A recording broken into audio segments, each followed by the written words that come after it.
I am Zoe, 32 years old, a professional photographer based in Boston. For 3 years, I have been married to James, trying to navigate the choppy waters of his family dynamics. Every holiday with my in-laws has been challenging, but nothing prepared me for when my mother-in-law assigned me to cook an entire Thanksgiving feast for 30 guests by myself. What happened next shocked everyone, especially her. For the first time in my marriage, I finally stood up for myself. Before I share my story, let me know where you are watching from. Hit that like and subscribe button if you have ever dealt with impossible in-laws. Trust me, you will want to see what happens when someone finally pushes too far. I grew up in a middle-class family in Massachusetts, where holidays were casual affairs filled with laughter and shared responsibilities. My parents always emphasized respect for each other's boundaries and the importance of speaking up when something felt wrong. This foundation shaped my expectations for what family interactions should look like. I met James at a photography exhibition in downtown Boston 5 years ago. He was there representing his marketing agency, which was sponsoring the event. Tall with kind eyes and an easy smile, James approached me as I was adjusting my camera settings to capture the venue lighting. We started talking about composition and perspective, and by the end of the evening we had exchanged numbers. Our relationship moved quickly after that. Within 6 months, we were practically living together, and after a year, he proposed during a weekend trip to Cape Cod. James was successful in his career as a marketing executive. His confidence and ambition were qualities I admired. What I did not fully understand at the beginning was how much of his life was still controlled by his mother, Gwendolyn. Gwendolyn came from old money. Her family had been influential in Boston society for generations, and she carried herself with the assurance of someone who had never been told no. She was tall, always impeccably dressed, with perfectly coiffed silver hair and a smile that rarely reached her eyes. Her husband Harold was a quiet man who had made his fortune in investment banking, but seemed to have surrendered all decision-making to his wife decades ago. There were warning signs about my future in-laws that I chose to ignore during our courtship. Like the time Gwendolyn commented that my career in photography was a nice hobby, but surely I would focus on supporting James and starting a family soon. Or when she sent me a list of acceptable venues for our wedding before we had even discussed what kind of ceremony we wanted. James was their only child, and from an early age, he had been conditioned to meet his mother's expectations. He would often tell stories about his childhood that he found amusing, but that made me uncomfortable, like how his mother had once thrown away his science project the night before it was due, because it did not meet her standards, then stayed up all night with him to create one she deemed acceptable, or how she had selected which college he would attend without even discussing alternatives. The first major holiday I spent with James and his family was Christmas the year before we got married. I had been excited to blend some of my family traditions with his, so I brought ornaments that had been in my family for generations to decorate their tree. When I arrived at their sprawling Beacon Hill home, I discovered that Gwendolyn had already decorated the entire house according to a red and gold theme. My multicolored eclectic ornaments were politely placed in a box in the guest bedroom. When I mentioned this to James, he shrugged and said, "Mum has always done Christmas her way. It is easier not to fight about it." The next holiday disaster was Easter. James and I had been married for just a few months when we were invited to attend the annual Easter brunch at the country club. I had purchased a pale yellow dress for the occasion, which I thought was perfectly appropriate. When Gwendolyn saw me, she pulled me aside and loudly commented that perhaps next time I could wear something a bit more sophisticated, as this was not a backyard barbecue. I felt my cheeks burn as several of her friends turned to look at us. James pretended not to hear. Then came the 4th of July. James and I had planned to host a casual barbecue at our new home, which we had purchased with some financial help from his parents. I had spent weeks planning the menu, decorating the backyard, and inviting our friends. 2 days before the event, Gwendolyn called to inform me that she had taken the liberty of hiring a caterer and had invited several of their family friends. My casual gathering was transformed into a formal garden party, complete with staff serving hors d'oeuvres on silver platters. My friends looked uncomfortable, and I spent the entire event feeling like a guest in my own home. Through all of this, I tried to keep the peace. I told myself that these were small concessions to make for family harmony. James always sided with his mother, claiming it was easier to go along with her plans than to create conflict. Each time I would swallow my frustration and try to be the bigger person. Meanwhile, my photography career was taking a back seat to in-law obligations. I had built a solid reputation shooting weddings and family portraits, with a growing side business in travel photography for magazines. But Gwendolyn always seemed to schedule family events during times when I had potential client meetings or shooting opportunities. James never understood why I could not simply reschedule my work. After all, his mother had planned these gatherings weeks in advance. What bothered me most was Gwendolyn's subtle but consistent undermining of my confidence. She would compliment my photography with qualifiers. "Your pictures are quite good for someone without formal training." Or she would introduce me to her friends, not as a professional photographer, but as James's wife, who takes lovely pictures. Each comment was delivered with a smile, making it impossible to object without seeming oversensitive. I began to notice how different I had become. The confident, creative woman who had captivated James at that gallery opening was fading away, replaced by someone who constantly sought approval from people who would never give it. But still, I persisted, believing that eventually I would earn their respect, or at least acceptance. Little did I know that Thanksgiving would be the breaking point that would change everything. It was exactly 3 weeks before Thanksgiving when my phone rang with Gwendolyn's distinctive ringtone. I was in the middle of editing photos from a wedding I had shot the previous weekend, but I knew from experience that ignoring her call would only result in a barrage of increasingly urgent messages. "Hello, Zoe," Gwendolyn said without preamble. "I have decided that this year Thanksgiving will be at your house." I was momentarily speechless. James and I lived in a 3-bedroom townhouse in Cambridge. While it was spacious for the two of us, it was hardly equipped for a large formal gathering.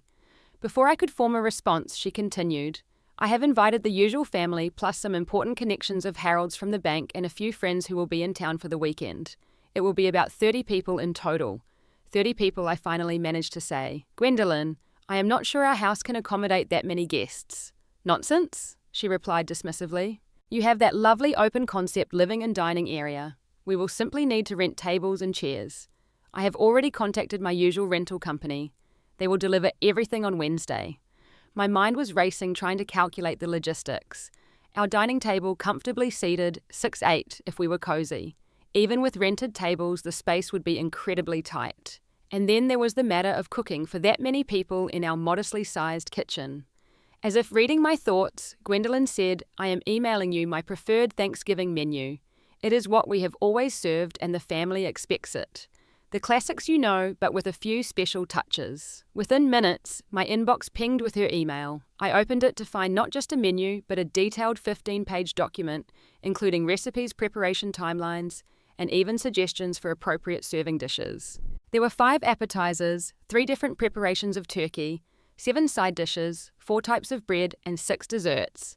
It was a menu that would challenge a professional catering staff, let alone one person working in a home kitchen. "But surely you do not expect me to cook all of this by myself?" I asked, my voice rising slightly in panic. "Well, of course you will handle the cooking," Gwendolyn replied, her tone suggesting I had asked something ridiculous. "James mentioned you enjoy cooking, and as the hostess, it is naturally your responsibility. I will bring my grandmother's crystal and silver, of course.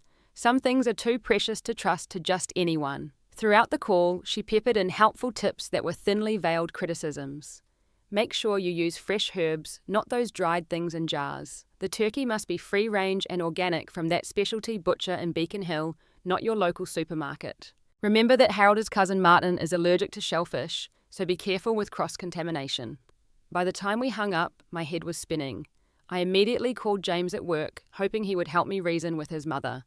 His response was frustratingly predictable. "It is just one day, Zoe," he said distractedly. I could hear him typing on his keyboard as we spoke.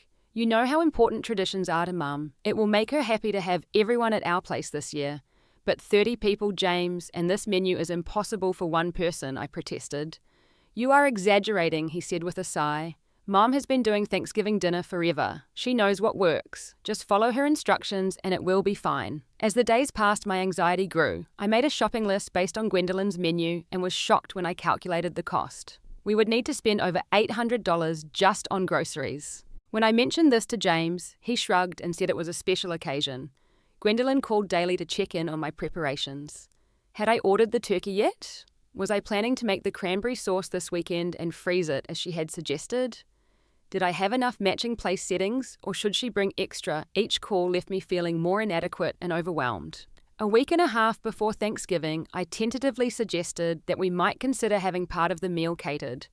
I had found a local restaurant that offered excellent Thanksgiving packages at a reasonable price. Catered Gwendolyn repeated the word as if I had suggested serving fast food. Absolutely not. Nothing compares to a home-cooked meal, and the family would be so disappointed. Besides, what would you even do all day if the food was catered as? James was no help. He was working late every night on a big marketing campaign, leaving me alone to deal with the preparations. I rearranged our small kitchen multiple times, trying to figure out how I would manage to cook everything with our limited counter space and single oven. I researched cooking timelines and made elaborate schedules, but no matter how I arranged it, it seemed impossible to have everything ready at the same time. Then 5 days before Thanksgiving, Gwendolyn showed up unannounced at our house. I had just returned from grocery shopping and was trying to figure out where to store all the ingredients when I heard the distinctive knock on our front door. I came to see how the preparations are going, she announced, brushing past me into the house. She was wearing an expensive camel hair coat and carrying a large tote bag. Without waiting for an invitation, she began to inspect our kitchen, opening cabinets and drawers with a critical eye.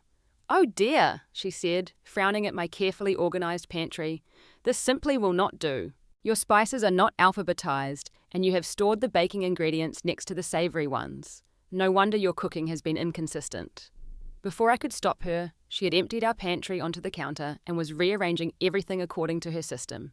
She then proceeded to unpack her tote, which contained specialized cooking equipment she deemed essential for the Thanksgiving meal, specialized gadgets that would take up the precious little storage space we had. "I just thought I would help you get organized," she said, with a smile that did not reach her eyes.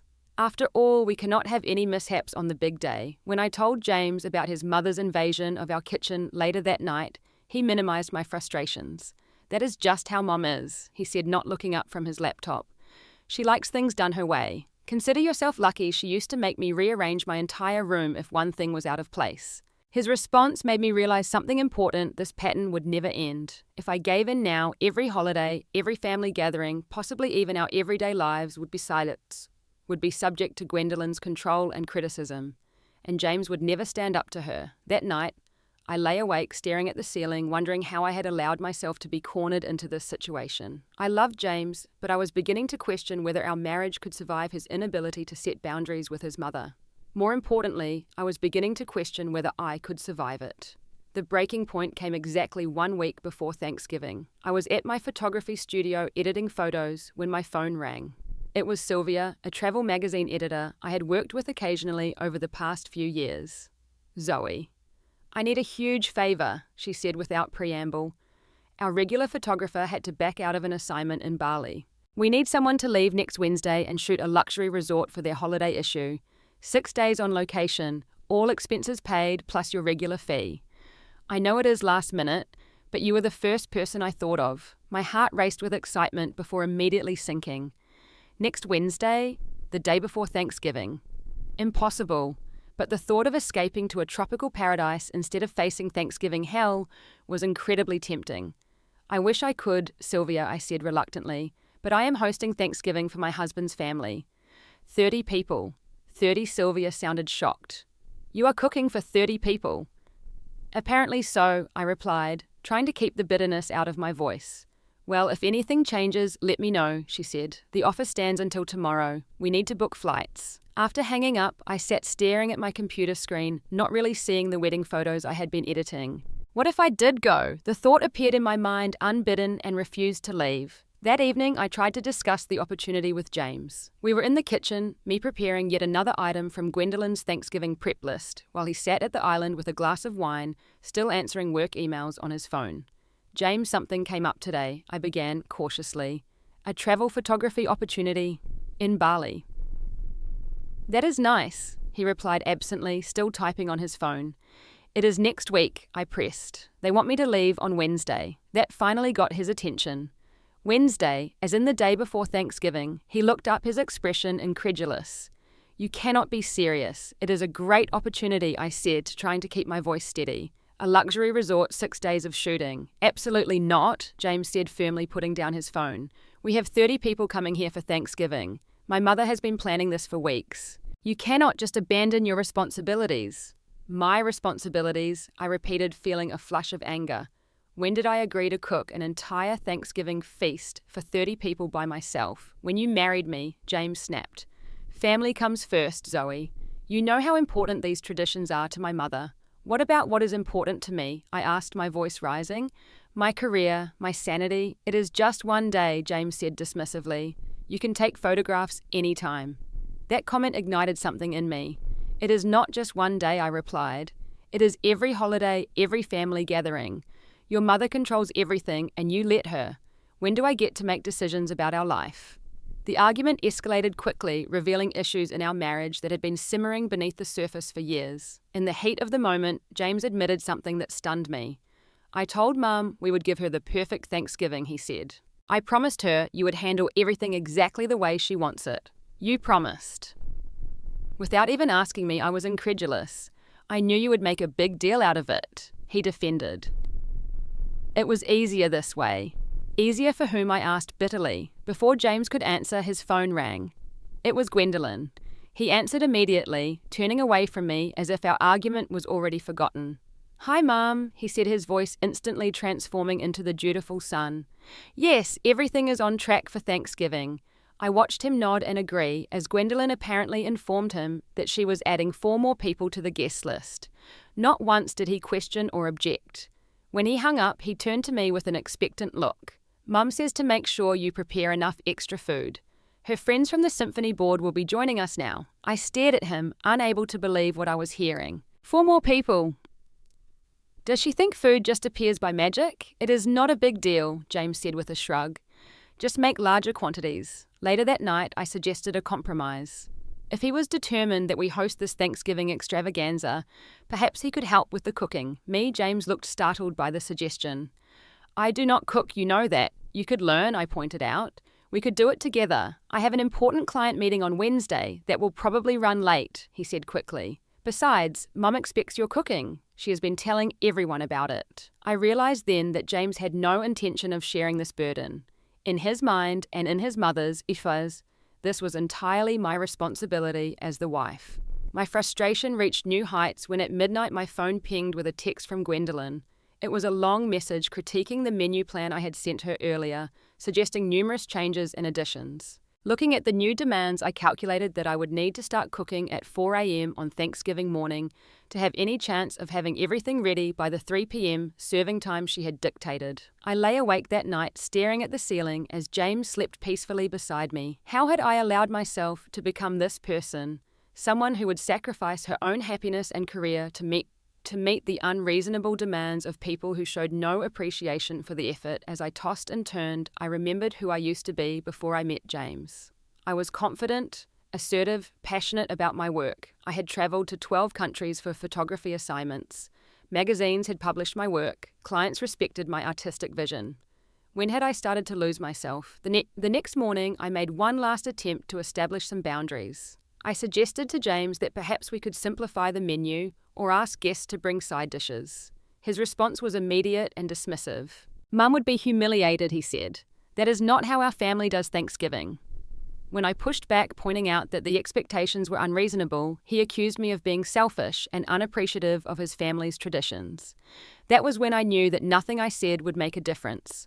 My opinions and feelings did not matter in the face of Gwendolyn's expectations. I was expected to smile and perform to be the perfect hostess, according to standards I had no part in creating.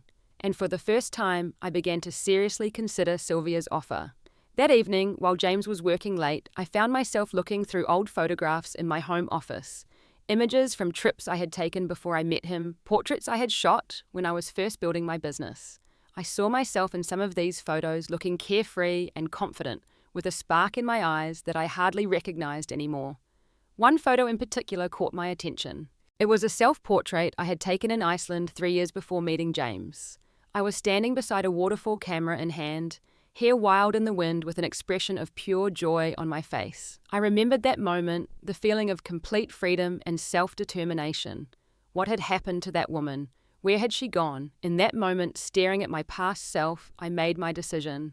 I called Sylvia. I will take the Bali assignment, I told her, my heart racing with a mixture of terror and exhilaration. Fantastic, she exclaimed. I will email you the details right away. The flight leaves Logan at 10 a.m. on Wednesday. After hanging up, I sat in silence for a long while, contemplating what I had just done. I was going to leave the day before Thanksgiving, abandoning the elaborate dinner I was supposed to host. James would be furious. Gwendolyn would be livid. There would be consequences, possibly severe ones. But for the first time in months, maybe years, I felt like I could breathe. I knew I could not tell James about my decision. He would try to stop me, or worse, call his mother, who would inevitably find a way to make me feel guilty enough to stay. So I began planning in secret. I booked my flight using my personal credit card, selecting a morning departure that would get me out of the house while James was at his meeting. I arranged for a car service to take me to the airport. I made a list of the camera equipment I would need for the resort shoot. The next day, I called my best friend Maya to tell her about my plan. "You are doing what," she gasped when I explained the situation. "I am going to Bali. Instead of cooking Thanksgiving dinner for 30 people, I repeated, feeling both terrified and empowered by saying it out loud. "Wow," Maya said after a moment of stunned silence. "That is either the bravest or the craziest thing you have ever done." "What does James say?" "He does not know yet," I admitted. "I am not going to tell him until I am already gone." Zoe, Maya's voice was concerned. "This could end your marriage." "I know," I said quietly, "but staying might end me." After a moment, Maya's tone changed from worry to support. "What do you need from me?" "I need you to check on the house while I am gone," I told her, "and maybe be available when everything hits the fan." "I will always be there for you," she promised. "But are you sure this is what you want to do?" "Could you not talk to James one more time?" "I have tried talking," I said wearily. "He does not hear me. His mother's wishes will always come first." Over the next 2 days, I continued with the Thanksgiving preparations, as if nothing had changed. I bought groceries, cleaned the house, and even began some of the advanced cooking that Gwendolyn had instructed. All the while, I was secretly packing for Bali and organizing my camera equipment. The guilt was overwhelming at times. I would catch myself wondering if I was overreacting, if I should just accept my role and do what was expected of me. But then I would remember the look of joy on my face in that Iceland photograph, and my resolve would strengthen. On Tuesday night, the night before my flight, I wrote James a letter explaining my feelings. I told him about the years of accommodating his mother's demands, of putting my career second, of feeling invisible in my own marriage. I explained that I needed to rediscover myself, and that this trip was not just about escaping Thanksgiving, but about finding the woman I used to be. I told him I loved him, but that I needed him to understand how unhappy I had been. I sealed the letter in an envelope and placed it on my pillow, where he would find it after I had gone. That same evening, Gwendolyn called with yet another addition to the menu. She also informed me that she would be sending over her family heirlooms the following day, priceless china and silver that had been in her family for generations. I thanked her politely and assured her everything was under control, all the while knowing I would be 30,000 feet in the air when her precious heirlooms arrived. With each passing hour, my silent resolve strengthened. I was not just running away from an impossible Thanksgiving dinner. I was running towards something, toward the person I used to be before I allowed others to define me. As I lay beside James that night, pretending to sleep while he worked late on his laptop, I wondered if our marriage would survive what I was about to do. I wondered if I wanted it to, if there was any way for us to rebuild on more equal footing. These questions swirled in my mind as I waited for morning to come. Wednesday morning dawned clear and cold, a perfect New England fall day. I woke before James quietly gathered my pre-packed suitcase from the guest room closet, where I had hidden it, and loaded my camera equipment into my car. When James came downstairs, I was making coffee and toast, as usual. He kissed me distractedly on the cheek, already scrolling through emails on his phone. "I have that big client meeting today," he reminded me. "I probably will not be home until 8 or 9 tonight." "That is fine," I said, trying to keep my voice casual. "I will be out for a while too, grocery shopping for last-minute items." James barely looked up from his phone. "Do not forget that Mom is sending over her china and silver around noon. She said someone needs to be here to receive it since it is so valuable." "I will take care of it," I lied, feeling a twinge of guilt. After James left for work, I stood in our kitchen, looking around at all the Thanksgiving preparations. The refrigerator was full of partially prepared dishes. The pantry was stocked with ingredients. The dining room had been rearranged to accommodate the rented tables and chairs that had been delivered the previous day. For a moment, I almost changed my mind. The magnitude of what I was about to do hit me full force. This was not just skipping a family dinner. This was a declaration of independence that might cost me my marriage. But then my phone pinged with a text from Gwendolyn. "Have you started brining the turkey yet? Remember, it needs at least 24 hours. And make sure you use the sea salt I recommended, not regular table salt. No hello, no please, no acknowledgement that I was doing her an enormous favor. Just demands and instructions."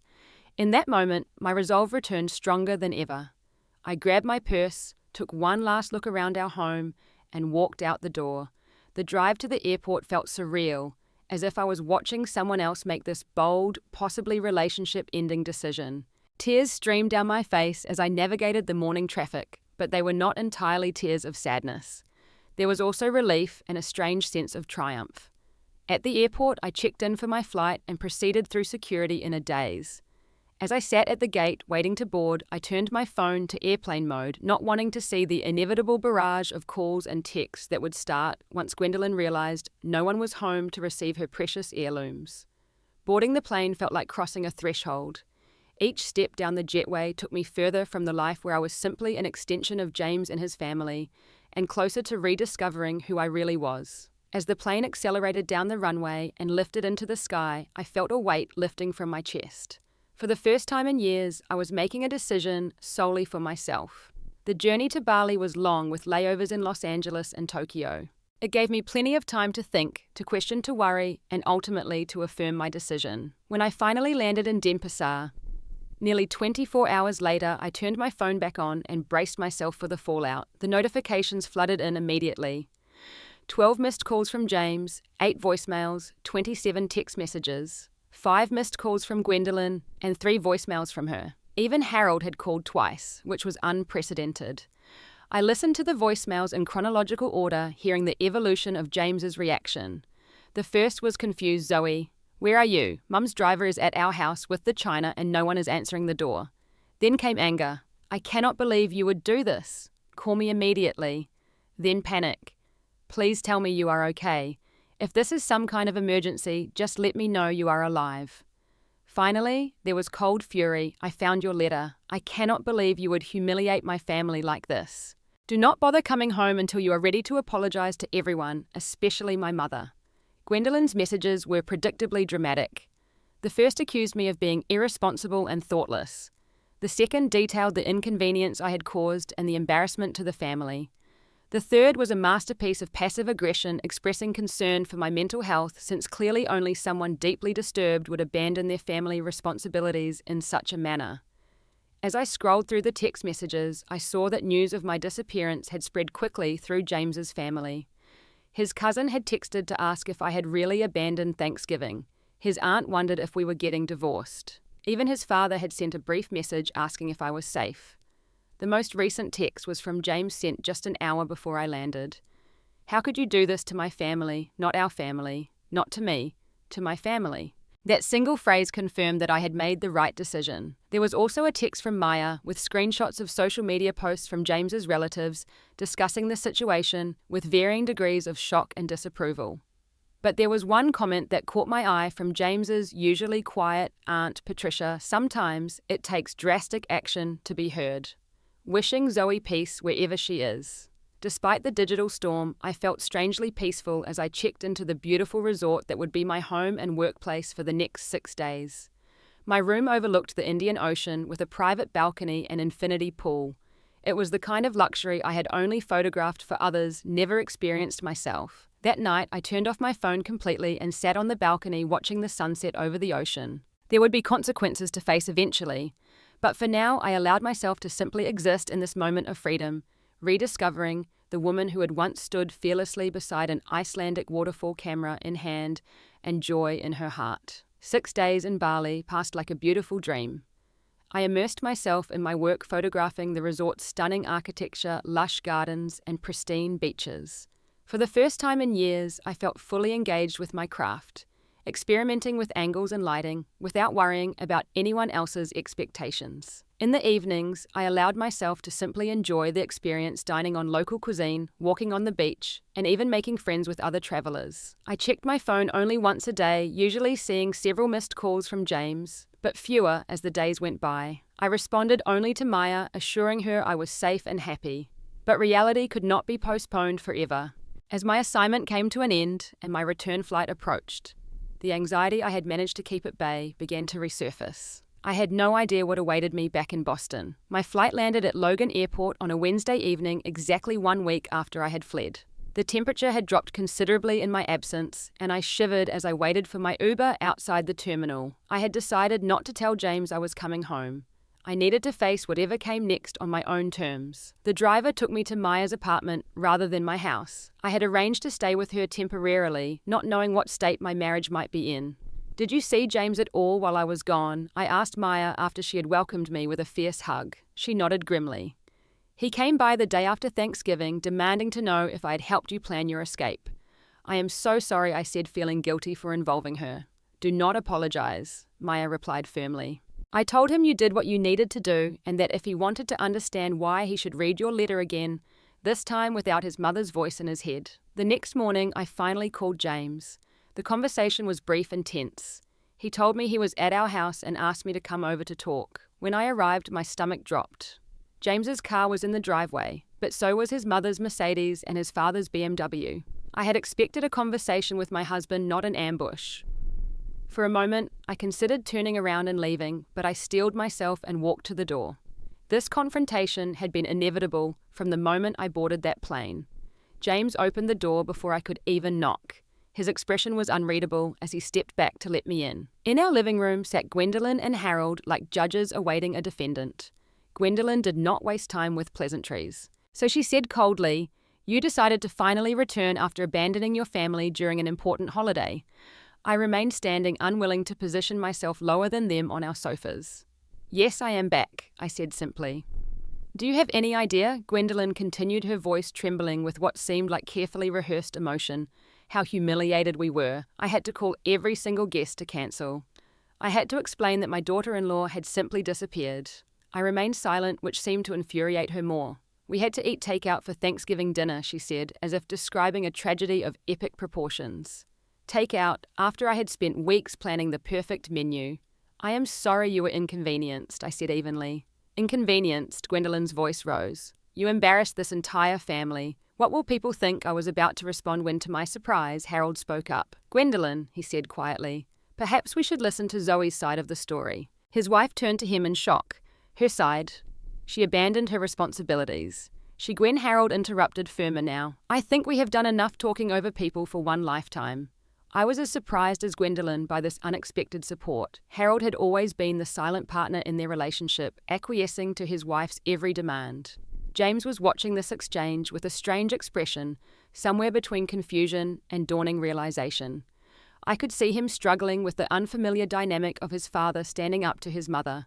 I took advantage of the moment to speak. I did not leave to embarrass anyone, I said clearly. I left because for years my feelings, my career, and my opinions have been completely disregarded in this family.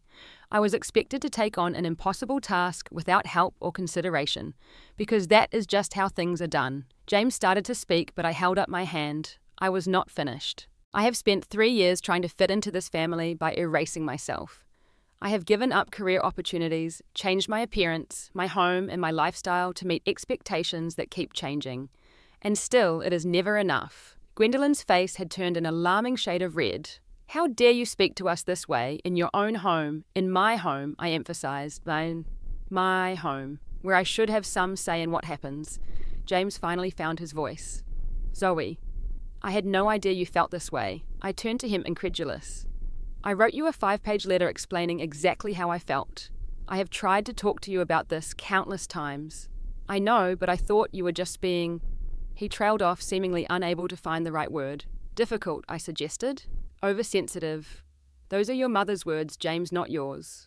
An uncomfortable silence filled the room. Then unexpectedly there was a knock at the door.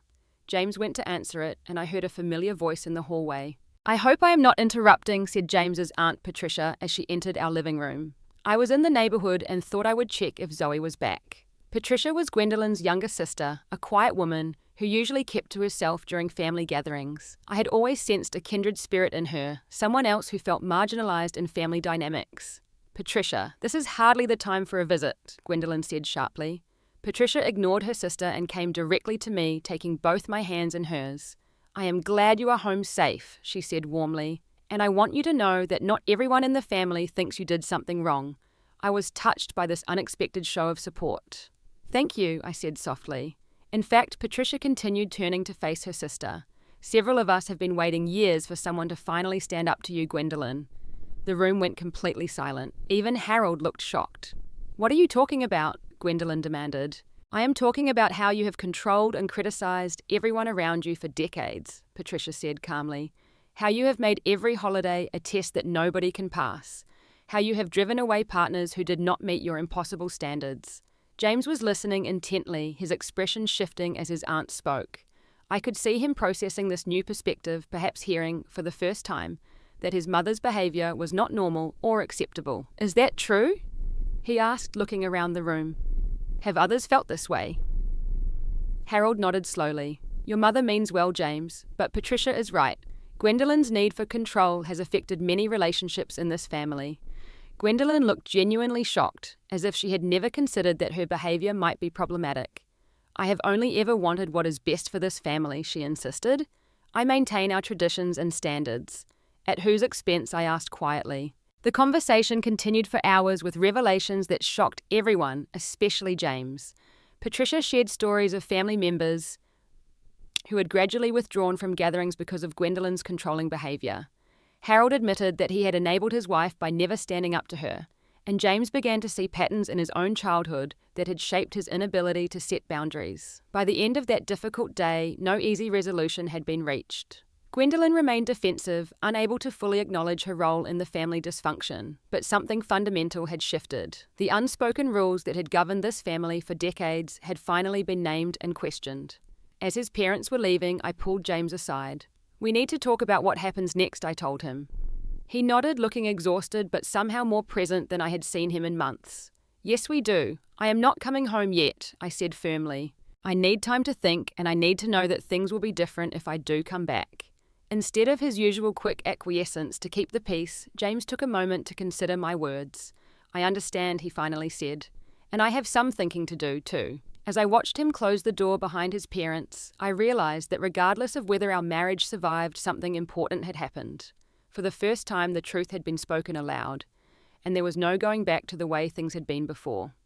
3 months passed before James and I decided to try living together again. During that time, we both did a lot of soul-searching and growing. James started seeing a therapist to work through his lifelong pattern of putting his mother's needs and expectations above his own happiness. He began to recognize how his upbringing had shaped his conflict avoidance and his tendency to expect me to keep the peace at any cost. The most significant change came when James finally had a real confrontation with his mother about boundaries.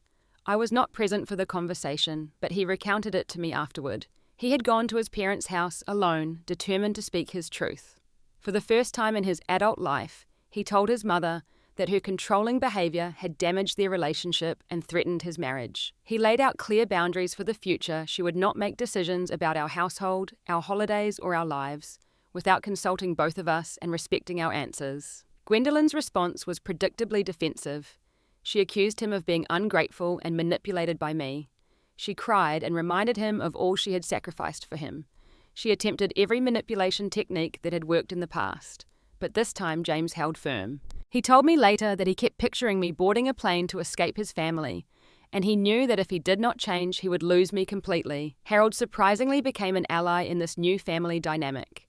Having finally found his voice after decades of silence, he began to set his own boundaries with Gwendolyn.